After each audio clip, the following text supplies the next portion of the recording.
On commence avec le top 4 d'un tournoi ayant regroupé plus de 175 joueurs. À la 4ème place, nous aurons une liste Ultramarines en détachement Gladius. Dans les personnages, on commence avec un lieutenant en armes combinées, Marneus Calgar et Robot Guilliman en tant que seigneur de guerre. Du côté des unités de ligne, ce sera très simple, une simple unité de 5 intercesseurs. Pour le reste, Roi Ballistus Dreadnought, grand classique des listes Space Marine actuellement, une unité de héros de compagnie, un gladiateur Reaper, cette fois-ci petite innovation dans la liste, 2 grandes unités de 6 Inceptor. La première est entièrement équipée de Plasma Exterminator et la seconde d'Assaut Bolter. Et on finira la liste avec 3 unités d'un Invader ATV. Dans un environnement compétitif dominé par les Space Marines, l'itération la plus récente de la liste Gladius menée par Robot Guilliman apporte une réponse directe à cette prolifération. En intégrant un bloc massif de Plasma Inceptor, cette composition optimise sa puissance de feu pour surpasser les armées au profil blindé similaire. L'objectif est clair, prendre l'ascendant dans les affrontements miroirs en maximisant les échanges de tirs à moyenne portée. Grâce au détachement Gladius et aux améliorations de Guilliman, cette version renforce l'efficacité du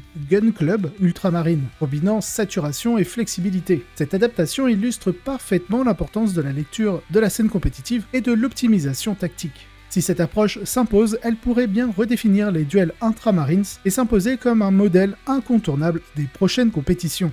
À la 3ème place, nous aurons de nouveau une liste Ravengard en détachement Vanguard. Dans les personnages, 2 capitaines, on rajoute à cela Kevin Shrike en tant que seigneur de guerre et un archiviste Phobos. Du côté des unités de ligne, nous aurons 2 unités de 5 intercesseurs d'assaut et en transport dédié, un impulsor. Pour ce qui est du reste de la liste, nous aurons une grande unité de 10 intercesseurs d'assaut en réacteur dorsal et 2 autres unités plus petites de 5.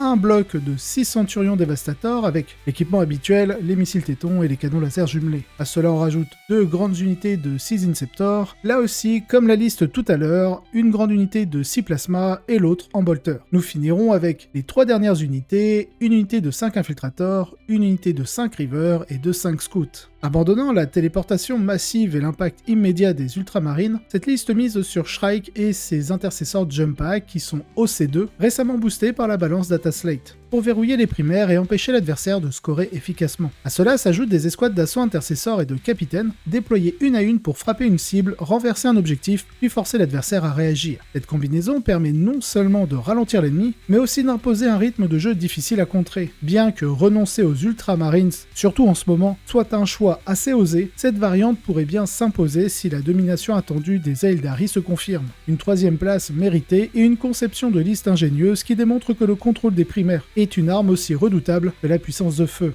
À la 2ème place, nous aurons une liste Deathwatch dans le détachement Black Spear. Dans les personnages, grand classique des listes Deathwatch, un capitaine en armure Gravis en tant que seigneur de guerre, avec l'optimisation Thief of Secret. On rajoute 2 archivistes en armure Phobos, dont l'un aura l'optimisation Beacon Angelis. Et enfin l'éternel lieutenant en armes combinées. Du côté des unités de ligne, nous aurons une unité de 5 vétérans Deathwatch, une unité de 5 intercesseurs, pour le reste ce sera 2 unités de 5 intercesseurs d'assaut en réacteur dorsal, un bloc de 6 Centurions Devastator avec les missiles tétons et les canons laser jumelés, 2 unités de 10 Indomitor Kill Team représentées par les Eradicators, une unité de 5 Infiltrateurs et une unité de 10 Spectrus Kill Team représentée ici par l'Eliminator. Bien sûr, on est dans l'Imperium, alors en unité alliée nous aurons l'assassin Calidus. Dans un affrontement où chaque erreur pouvait être fatale, la Deathwatch a démontré toute sa puissance, misant sur une armée d'infanterie lourde, ancrée autour des Indomitor Kill Team et d'une stratégie de projection ultra agressive, la liste Deathwatch a cherché à imposer son rythme. La possibilité d'utiliser le stratagème site-to-site téléportation a permis aux Centurions de frapper précisément là où il le fallait, tandis que la Spectrus Kill Team et les unités d'infiltrateurs offraient une flexibilité tactique précieuse. Les Indomitors, véritables piliers de la liste, ont fourni une base solide pour ancrer la partie et absorber les contre-attaques adverses. Une surprise notable dans l'armement a été la présence des Bolter Storm au lieu des Flamme Storm sur les agresseurs, un choix qui a favorisé une puissance de feu soutenue au détriment d'une couverture défensive accrue en Overwatch. La Deathwatch prouve une nouvelle fois qu'elle est une force redoutable, capable d'imposer sa domination face à de nombreux adversaires. Une liste brutale, efficace et adaptable qui continuera sans doute à faire trembler de futurs adversaires.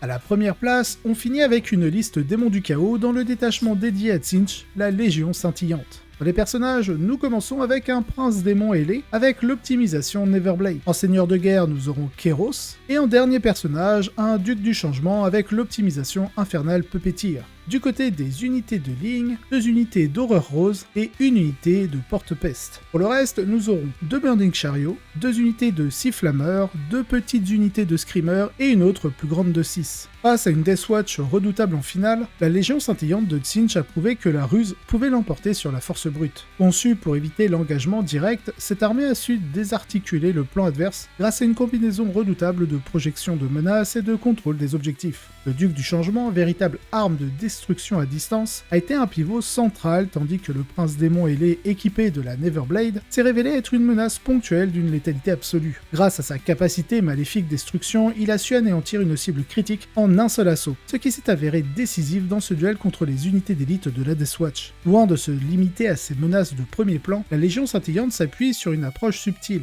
Les horreurs, tenaces sur les objectifs, ont une saturation de tir bien équilibrée. Ils ont forcé la Deathwatch constamment à réajuster leur stratégie, empêchant une offensive totale. Tzeentch a su jouer sur le placement et l'économie des ressources, empêchant l'adversaire d'exploiter pleinement sa résilience. Sur le papier, la Deathwatch semblait pourtant avantagée dans cette finale, notamment grâce à ses centurions téléportés via site-to-site téléportation, dont on a discuté tout à l'heure, et à ses Indomitor Kill Team capables d'encaisser et de riposter avec force. Mais dans un duel où chaque mouvement compte, la Légion scintillante a démontré que la victoire ne repose pas seulement sur la puissance brute, mais aussi sur la capacité à imposer son rythme et à fragmenter le plan de jeu adverse. Une victoire de haute volée et une démonstration éclatante du potentiel tactique des démons de Tzeentch dans l'environnement compétitif.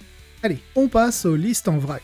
Et on commence avec une liste démons du chaos dans le détachement Légion de l'Excès, ayant remporté un tournoi regroupant plus de 40 joueurs. Dans les personnages, nous commençons avec Be'lakor en tant que seigneur de guerre, un gardien des secrets avec l'optimisation Soul Glutton et Silesk. Côté unité de ligne, très simple, une unité de 10 porte-peste. Pour le reste, 3 unités de 3 fiens, 2 Seeker Chariot, 2 unités de 5 veneuses et 3 Soul Grinders. Slaanesh continue de briller dans le compétitif. Au cœur de cette armée, les Soul Grinders assurent une présence de tir stable depuis l'arrière, tout en neutralisant les manœuvres adverses grâce à leur portée et leur robustesse. Cette configuration est renforcée par la présence de Be'lakor, dont l'aura unique protège les unités clés des tirs ennemis, garantissant leur survie jusqu'à l'impact. Cette version innovante de Slaanesh représente un équilibre parfait entre attaque et défense, démontrant une flexibilité rare dans un méta dominé par des stratégies très spécialisées. Elle ouvre la voie à de nouvelles approches compétitives tout en consolidant la place de Slaanesh parmi les factions les plus redoutables. Cette victoire souligne l'importance de l'adaptation et de la créativité stratégique, marquant une étape majeure dans l'évolution du détachement de Slaanesh. Félicitations au joueur qui a su transformer cette vision en triomphe sur le champ de bataille.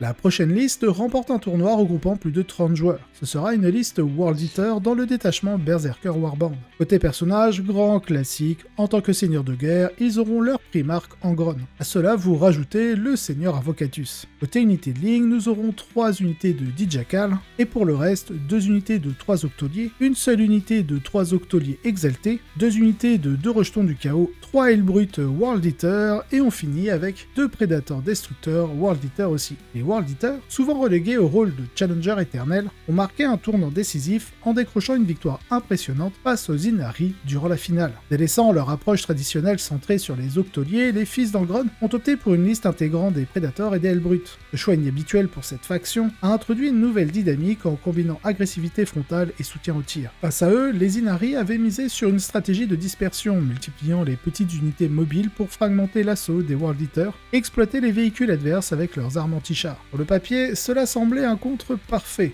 Pourtant, grâce à une gestion impeccable, les World Eaters ont arraché une victoire d'1 point dans un duel haletant. L'ajout des Hellbrutes capables de perturber les affrontements de mêlée et d'ajouter des activations cruciales a compliqué la tâche des Inari et renforcé les options tactiques des World Eaters. J'espère que cette victoire fera date pour les représentants de la faction, et plus généralement dans le jeu compétitif.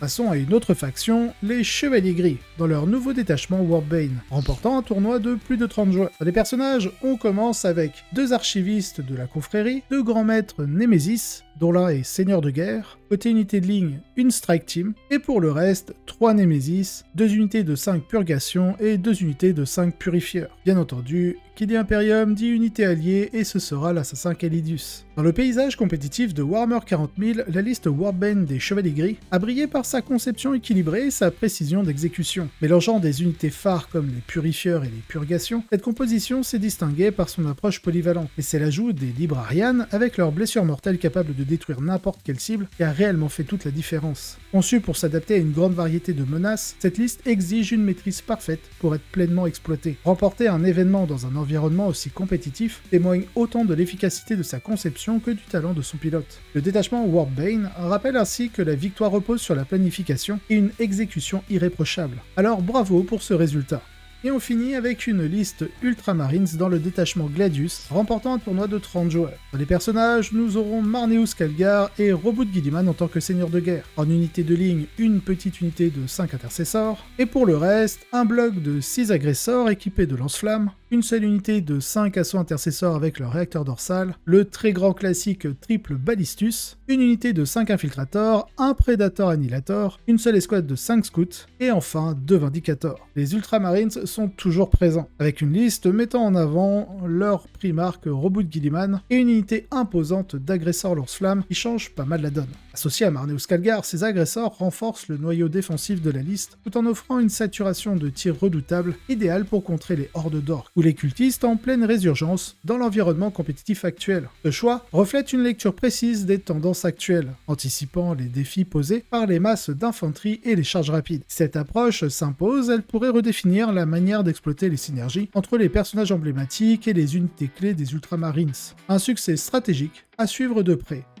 Si vous avez apprécié cet épisode, n'hésitez pas à liker, vous abonner et laisser un commentaire. Cela aide énormément au développement de la chaîne, et je remercie tous ceux qui le font. Si vous voulez avoir les épisodes en avance et sans publicité, vous retrouverez en description le lien directement vers ma page Tipeee, ainsi que d'autres contreparties. De plus, vous aurez un lien d'affiliation du partenaire de la chaîne, MyHobbyPlace, si vous souhaitez passer commande. Allez, sur ce, je vous souhaite un excellent wargame.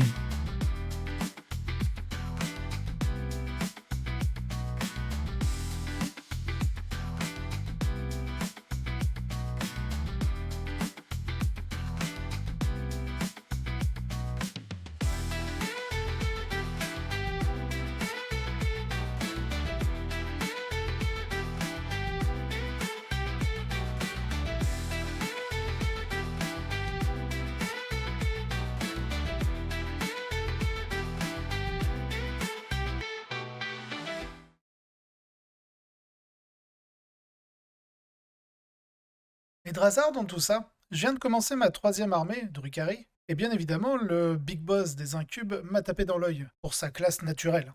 Tout ça pour me rendre compte que tout le monde joue l'archon pour la relance des touches. Aucune place pour lui dans un pack d'incubes, ou alors vraiment en situationnel pour les envoyer contre des unités qui auront endurance 4 ou plus, afin que le plus un blesse soit utile même après la charge. Alors tout d'abord, le commentaire parle du détachement Sky Splinter Assault chez les Drukhari. Le commentaire est issu d'une ancienne vidéo, donc c'est simplement pour vous remettre à l'esprit qu'on va surtout utiliser la capacité du détachement pour obtenir la capacité lance. Le plus un pour blesser une fois que vous avez débarqué de votre transport, tout ça. Et donc il se pose la question de l'utilité de Drazhar, le maître des lames, donc le big boss chez les incubes, on va dire. Alors je dois admettre que Drazhar dans le Sky Splinter Assault n'est pas forcément le plus utile, dans le sens où sa capacité maître des lames donne déjà un +1 pour blesser avec les attaques de mêlée à partir du moment où il mène l'unité. Alors cela peut avoir son intérêt si jamais vous ne débarquez pas d'un transport, auquel cas vous aurez toujours accès à ce bonus. Mais ce qui est vraiment intéressant avec Drazhar, c'est son dégât 3, grâce à son arme lorsque vous utilisez le profil avec 5 attaques, blessures dévastatrices. Parce que le dégât 3 peut venir à bout justement de certains profils, notamment les Space Marine Gravis qui ont 3 points de vie, donc ça vous permet pour chaque blessure et sauvegarde ratée de détruire un Space Marine Gravis. Ou alors sur certaines versions de Terminator avec 3 points de vie seulement. Sinon il vous faudra 2 blessures s'ils ont plus de 3 points de vie ou alors s'ils ont une capacité de réduction de dégâts. Ce qui fait que Drazhar n'est pas mauvais en soi, mais je pense qu'il serait beaucoup plus intéressant à utiliser avec une petite escouade d'un cube justement, mais pas forcément dans le détachement Sky Splinter. Ça peut très bien apparaître dans le Real Space Raid ou dans le nouveau détachement Wager